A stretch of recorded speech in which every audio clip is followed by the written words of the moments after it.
各位朋友，大家好，我是吴明贤医师，在淡水马偕医院从事家庭医学已经25年了。今天我要跟你谈一件非常重要的事情：你的肌肉账户正在被无声无息地偷走。想象一下，你的身体就像一个银行账户，而肌肉就是你最重要的存款。40岁以后，这个账户每年会被偷走1%，到了60岁以后，这个速度会加倍。你不会发烧，不会疼痛，但是你会发现爬楼梯越来越喘，抱孙子抱不动了，连瓶盖都转不开。很多人以为这只是老了，但其实这是一种疾病，医学上叫做肌少症。更可怕的是，肌肉不只是用来搬东西的，它是你身体的糖仓库，占了全身70%到80%的碳水化合物吸收能力，它也是内分泌工厂，甚至可以说是你的第2个肝脏。失去肌肉就等于失去健康的防护网。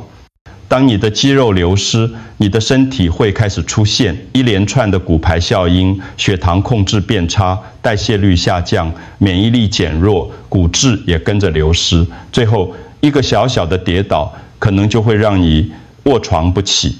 这不是夸张，这是我在门诊每天看到的真实情况。请你一定要听到最后，因为如果你不了解正确的方法，很容易补错方向，只长肚子不长肌肉，每年继续流失力气而不自知。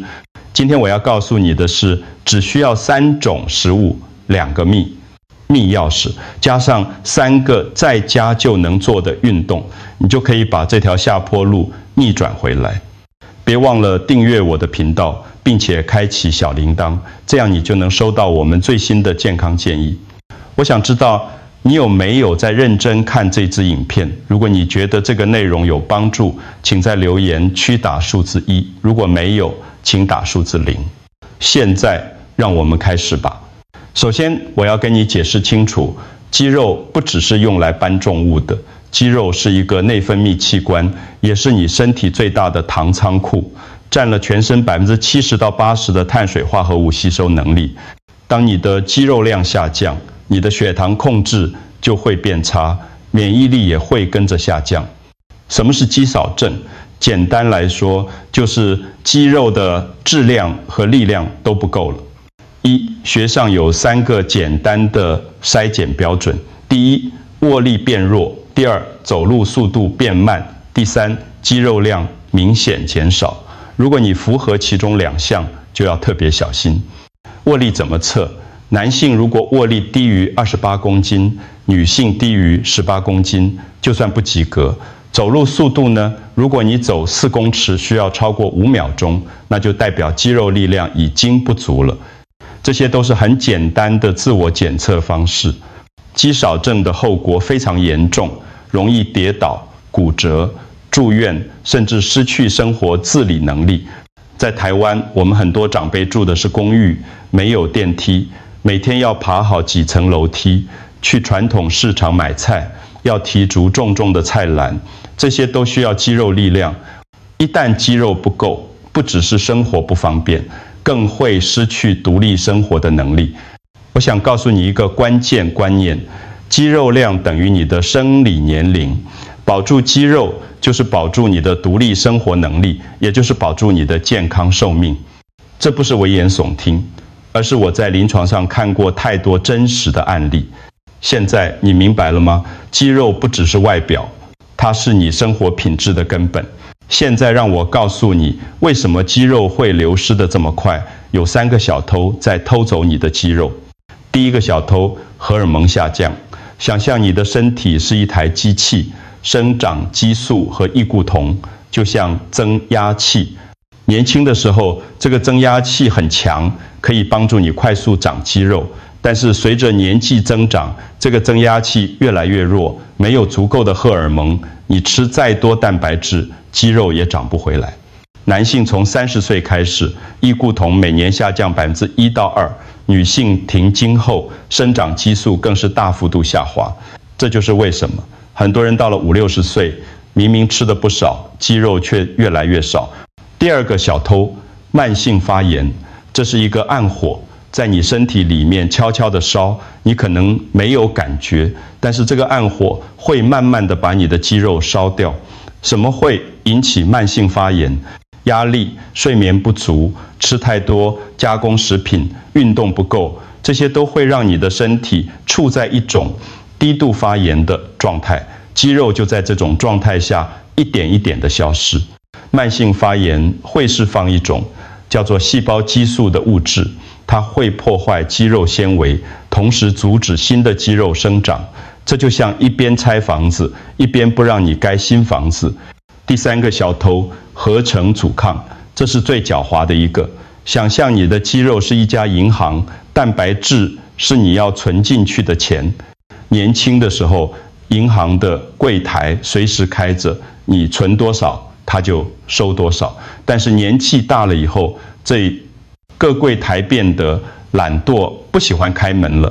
你明明吃了足够的蛋白质，但是肌肉就是不吸收，这就是合成阻抗。我在门诊常常看到很多长辈，他们以为自己吃得很健康，蛋白质吃得少，怕胆固醇；饭吃得少，怕血糖高。但是珍珠奶茶、甜点却没少吃，结果呢，肌肉没长，肚子倒是越来越大。这三个小偷联手起来，就像一个完美的诈骗集团，把你的肌肉一点一点偷走，而你还以为自己在养生。所以想要把钱存进你的肌肉账户，你必须知道两件事：第一，要达到启动门槛；第二，要用对方法，打开柜台。接下来我就要告诉你具体怎么做。现在我要跟你讲一个真实的故事。林慧英女士74岁，住在新北市板桥。她来找我的时候跟我说：“吴医师，我每天都有吃蛋怎么还是觉得越来越没力？”我问她怎么吃，她说：“我一颗蛋分3餐吃，早上吃1/3，中午吃1/3，晚上再吃1/3。这样不是很省吗？”我听了心里很难过，不是因为她错了，而是因为他用错了方法。让我告诉你一个关键的数字：白氨酸 leucine， 这是一种氨基酸，它就像肌肉的启动钮。如果你一餐吃的蛋白质里面白氨酸酶有达到2-5克，那么你的肌肉合成就不会启动。就像你去银行存钱，如果钱不够，最低面额柜台根本不会收。为什么是2-5克？因为这是科学研究证实的最低启动门槛，低于这个数字，你身体里的 mTOR 讯号通路不会被激活，肌肉合成的机器就不会启动。这不是我随便说的，这是国际上公认的标准。李女士的问题就在这里，她一颗蛋分3餐吃，每一餐都不够5克白氨酸，所以3餐都没有启动肌肉合成。他以为自己在省猪吃，其实是在浪费。那么5克白氨酸要吃多少食物呢？让我给你这一个例子：1颗全蛋白氨酸大约只有0，5克；1块豆腐100克白氨酸大约0，7克；1杯豆浆240毫升，白氨酸大约0，6克。你看，如果你只是少量多餐，每一餐都吃一个碘蛋白质，那么每一餐都达不到启动门槛，等于你吃了，但是肌肉没有长。所以正确的做法是把蛋白质集中在一餐吃够，达到5克白氨酸，这样肌肉合成才会启动。这就是为什么我常常跟病人说，不要零零碎碎的吃，要一次吃够。记住这个数字5克白氨酸，这是你的启动门槛。好，现在你知道了启动门槛是5克白氨酸。那么哪些食物可以帮你轻松达标呢？我给你3个最实用的选择。第一记名王豆粉 Kinako， 这是我最推荐给长辈的食物。为什么？因为它方便、便宜、容易保存，而且白氨酸含量非常高。你只需要40克的黄豆粉，加上200毫升的牛奶，搅拌均匀，一杯喝下去，你的白氨酸就超过5克了。如果你不喜欢喝，也可以加在粥里面，拌在优格里面，甚至撒在饭上面。黄豆粉在台湾的有机店、日系超市都买得到，一包可以用很久。我常常建议长辈每天早上来一杯黄豆粉牛奶，简单又有效。如果你对牛奶过敏，也可以用豆浆代替，效果一样好。第2名，鸡肉。鸡肉是最常见、最便宜的优质蛋白质来源，鸡胸肉的白氨酸含量最高，100克的鸡胸肉大约有5克白氨酸，刚好达标。但是鸡胸肉比较柴，很多长辈不喜欢吃，所以我建议你可以选择鸡腿肉，虽然白氨酸稍微少一点，100克大约3到4克，但是比较嫩，比较好咬，对于牙齿不好的长辈来说更友善。怎么煮呢？我推荐白斩鸡或香菇鸡汤。白斩鸡煮到软烂，撕成小块，沾一点酱油就很好吃。香菇鸡汤慢慢炖煮，肉质软嫩，又有汤可以喝，非常适合长辈。如果你想增加一点风味，也可以用电锅蒸鸡腿，加一点姜片和米酒，蒸到筷子可以轻松插进去就好了。第3名，前贝。这是一个隐藏版的好食物。前贝的蛋白质含量非常高，脂肪很低，白氨酸也很丰富，而且符合台湾人的口味。你可以用前贝煮粥、煮汤，或者泡软之后撕成丝，拌在菜里面。前贝的味道鲜美，不需要太多调味，长辈都喜欢。我有一个病人，他每次煮粥都会放几颗前贝，慢慢炖煮到前贝化开，整锅粥都是鲜味，再加一点鸡肉碎或猪肉碎，1碗粥就能达到5克白氨酸。关键重点，一餐吃够，不要分散。记住，这些食物不是要你一整天慢慢吃，而是要一餐集中吃够。比如说，早餐喝一杯黄豆粉牛奶，中午吃1块鸡腿肉，晚上喝1碗前贝粥，每一餐都达到5克白氨酸，这样你的肌肉合成才会持续启动。对于牙齿不好的长辈，记得把肉撕小块，煮软烂，或者用绞肉泥的方式，这样比较好吞咽。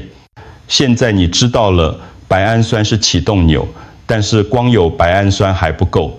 我要告诉你2个秘密钥匙，它们会决定你的肌肉能不能真正长起来。秘密1，维生素 D 仓库管理员。想象一下，白氨酸是高面额的钞票，但是如果仓库的门没有打开前，再多也进不去。维生素 D 就是那个管理员，负责打开仓库的门。维生素 D 不只帮助钙质吸收，它还会直接影响肌肉的合成能力。如果你缺乏维生素 D， 即使你吃了足够的蛋白质，肌肉也长不好。研究显示，维生素 D 不足的长辈，肌肉力量会下降30%以上。怎么补充维生素 D？ 最简单的方法就是晒太阳。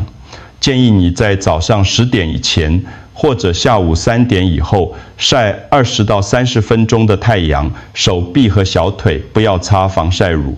如果你真的无法晒太阳，可以考虑补充维生素 D 的营养品，记得要在饭后吃，因为维生素 D 是脂溶性的，配合食物一起吃，吸收效果更好。秘密2，碳水化合物载货卡车。很多人以为减肥就要少吃饭，这是一个很大的误解。碳水化合物会刺激胰岛素分泌，而胰岛素就像一台载货卡车，负责把蛋白质运送到肌肉里面。如果你完全不吃碳水化合物，胰岛素不够，那么你吃进去的蛋白质只有不到20%会进入肌肉，其他的都会变成脂肪。最佳的比例是1份蛋白质搭配2到3份碳水化合物。举例来说，如果你吃了一块100克的鸡肉，大约20克蛋白质，你应该搭配半碗到1碗饭，大约40到60克碳水化合物。我有一个病人王建国先生，68岁，住在新竹，他听说低碳饮食可以减肥，就完全不吃饭不吃面，只吃肉和菜。结果3个月后，他来找我说，吴医师，我体重是轻了，但是我觉得越来越没力气，血糖也没有比较好。我帮他调整饮食，让他恢复适量的碳水化合物，比例是1份蛋白质搭配2到3份碳水化合物。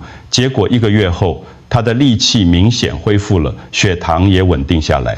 记住，不要切断卡车，然后怪罪材料没有送到工地。好，现在你知道了吃什么和怎么吃，但是还有最后一个关键，运动。很多人以为运动一定要去健身房，其实不用，你的身体就是最好的器材。我要告诉你一句话，如果没有需求，信号身体不会建造肌肉。运动就是在告诉你的身体，我需要更多肌肉。我给你3个在家就能做的运动。运动1，椅子站起坐下 sit or stand， 找一张稳固的椅子坐下去，然后不用手撑，站起来，一天做3次，每次10下。一开始可能会觉得有点吃力，但是没关系，慢慢来。这个动作可以训练你的大腿肌肉和核心肌群，对于日常生活非常有帮助。安全提醒，如果你觉得平衡不好，可以先在旁边放一张桌子扶住，等到力量够了再放手。运动2，靠墙伏地挺身握 push， 面对墙壁，双手撑在墙上，身体慢慢往前靠，然后推回来。一天做3次，每次10下，记得要保持身体挺直，呼吸顺畅。这个动作可以训练你的胸肌、手臂和肩膀。技巧：双手距离比肩膀稍宽，脚站得离墙越远，难度越高。刚开始可以站近一点，慢慢增加距离。运动3，高抬腿踏步 march， 站稳，然后轮流抬起膝盖，尽量抬到肚脐的高度。一天做3次，每次2分钟。这个动作可以训练你的平衡感和核心稳定性。4周计划，第1周熟悉动作，慢慢做，不要勉强。第2周增加组数，从3组变成4组。第3周增加难度，比如椅子站起的时候，可以双手抱胸。第4周把运动安排在饭前做，这样可以把信号和营养结合起来，效果最好。记住，运动后吃饭，这样你的肌肉会得到最好的生长信号。好，我们今天的内容到这里就要结束了。让我快速帮你总结一下3+2+3公式。3种食物达标：黄豆粉40克配牛奶，鸡肉100克，鸡腿或鸡胸，前辈煮粥或汤。2个秘密钥匙：维生素 D， 晒太阳或补充剂，碳水化合物，1份蛋白质配2到3份碳水。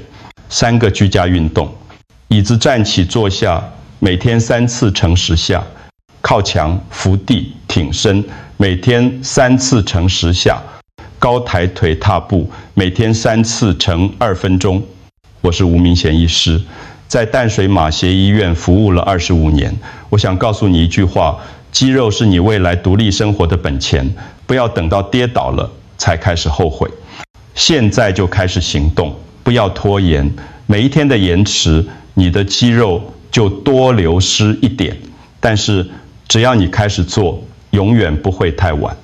我看过70多岁的长辈，认真执行3个月后，从需要人扶着走路，变成可以自己去市场买菜，这就是肌肉的力量。请你从今天开始试足实行这些方法，至少坚持7天。如果你觉得这个内容对你有帮助，请分享给你的父母、你的家人。今天你按下一次分享键，可能就能帮助你所爱的人保住他们未来的行动自由。谢谢你今天的收看，我们下次见。记得健康掌握在你自己手里。